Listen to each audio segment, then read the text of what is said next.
ছাত্ৰ ছাত্ৰীসকল পোনপ্ৰথমে মোৰ ইউটিউব চেনেলটোলৈ তোমালোকক স্বাগতম জনাইছোঁ। আজিৰ ভিডিঅ'ত আমি আলোচনা কৰিম ষষ্ঠ শ্ৰেণীৰ গণিতৰ লেছন 4 হোল নাম্বাৰছ অৰ্থাৎ পাঠ 4 নং পাঠ পূৰ্ণ সংখ্যা এক্সাৰচাইজ 4C অনুশীলনী 4C। ইতিমধ্যে আমি ইয়াৰে আগৰ ভিডিঅ'সমূহত এক্সাৰচাইজ 4A আৰু 4B আটাইবোৰ কুৱেশ্যন আলোচনা কৰিছোঁ। যিসকল ছাত্ৰ ছাত্ৰীয়ে আগৰ ভিডিঅ'সমূহ চোৱা নাই তোমালোকে আজিৰ এইটো ভিডিঅ'ৰ ডেছক্ৰিপশ্যন বক্সত থকা লিংক নতুবা প্লে'লিষ্টৰ জৰিয়তে আগৰ ভিডিঅ'সমূহ চাব পাৰিবা। এতিয়া আহা এক্সাৰচাইজ 4C। কুৱেশ্যন নম্বৰ 1 চাবা, find the product orally, check the result by actually doing it. গতিকে এই প্ৰডাক্টবিলাক আমি অৰেলি উলিয়াব লাগে, মুখে মুখে পূৰণফলবিলাক আৰু চেক কৰি চাব কৈছে। মুখে মুখে পূৰণফল উলিয়াবলৈ চেষ্টা কৰা, পূৰণফলটো শুদ্ধ পালানে পূৰণ কৰি পৰীক্ষা কৰা। ইয়াত চোৱা, এইটো 99 × 25 × 4। আমি জানো 25 × 4 = 100। গতিকে 100ৰ লগত যদি আমি 99 পূৰণ কৰোঁ, দুটা শূন্য বাঢ়ি যাব, অৰ্থাৎ 9900 হ'ব। এইটো কিমান হ'ব? ইয়াত চোৱা, 25 8 গুণ কিমান?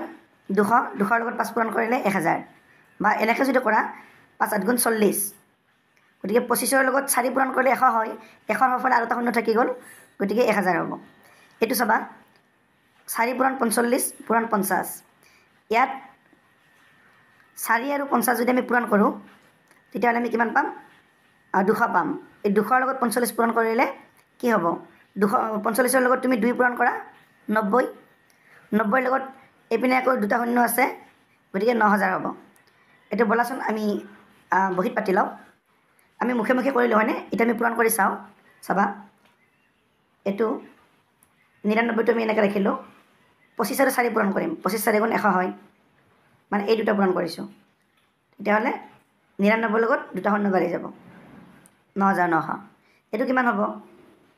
তুমি 25 আৰু 8 প্ৰথমতে পূৰণ কৰিব পাৰা, নতুবা 8 আৰু 5 পূৰণ কৰিব পাৰা। চাবচোন, আমি এই দুটাই কৰি চালোঁ। 25 × 8 5 গুণ 40 হয়নে? গতিকে 25 4 গুণ কিমান? 100, আৰু এটা শূন্য আছে যে এটা শূন্য দিয়া, 1000। এইটো 4 পূৰণ 45 পূৰণ 50। এইটো আমি কি কৰিম? ক্ৰম বিনিময় কৰিম। চাবা, আমি এনেকৈ লিখিব পাৰোঁনে? 4 × 50টো আগত লিখিলোঁ, × 45। 45টো আমি এইপিনে লিখিলোঁ, মানে এই দুটা 45 আৰু 50টো আমি ইফালে ইফালে কৰি লিখিলোঁ। মানে 45ৰ জেগাত 50 আৰু 50ৰ জেগাত আমি 45 এনেকৈ লিখিলোঁ। এইটোক কয় ক্ৰম বিনিময় বিধি। অসমীয়াত কয় ক্ৰম বিনিময় বিধি,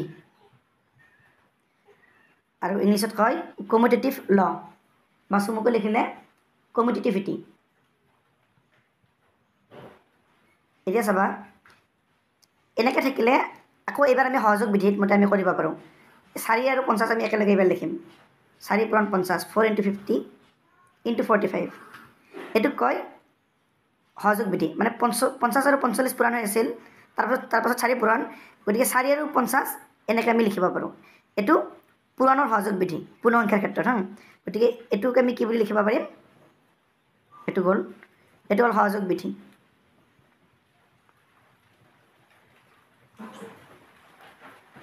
গতিকে এইটো অসমীয়াতকৈ সহযোগ বিধি, ইংলিছত ক'লে এছ'চিয়েটিভিটি।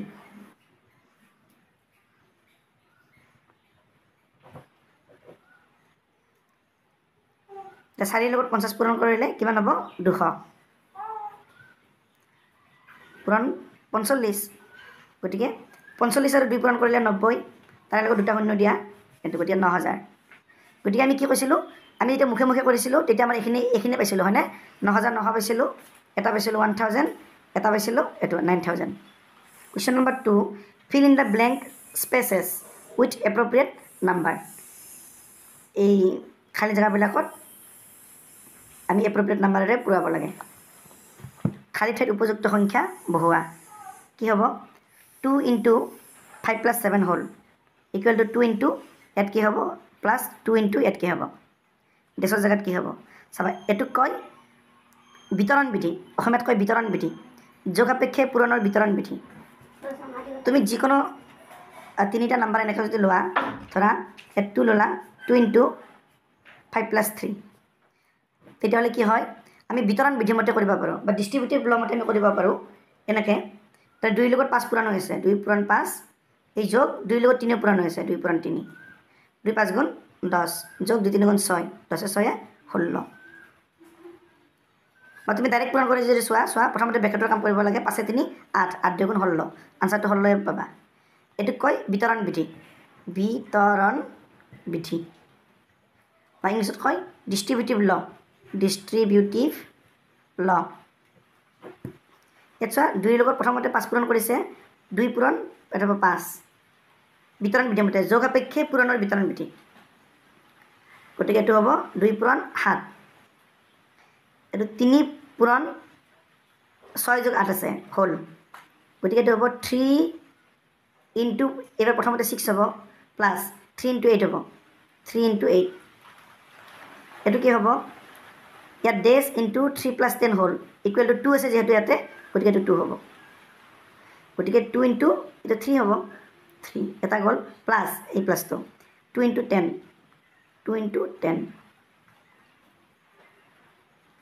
ঠিক ইংলিছটো তোমালোকে এইদৰে লিখিবা একেই ইয়াত ইংলিছত কয় ডিষ্ট্ৰিবিউটিভিটি অফ মাল্টিপ্লিকেশ্যন অভাৰ এডিশ্যন বা ডিষ্ট্ৰিবিউটিভ law of multiplication over addition ইয়াত চাবা 2 ইনটু 5 প্লাছ 2 ইনটু 7 এটা হ'ব 3 ইনটু 6 প্লাছ 3 ইনটু 8 এইটো হ'ব 2 আছে যেহেতু 2 হ'ব 2 ইনটু 3 প্লাছ 2 ইনটু 10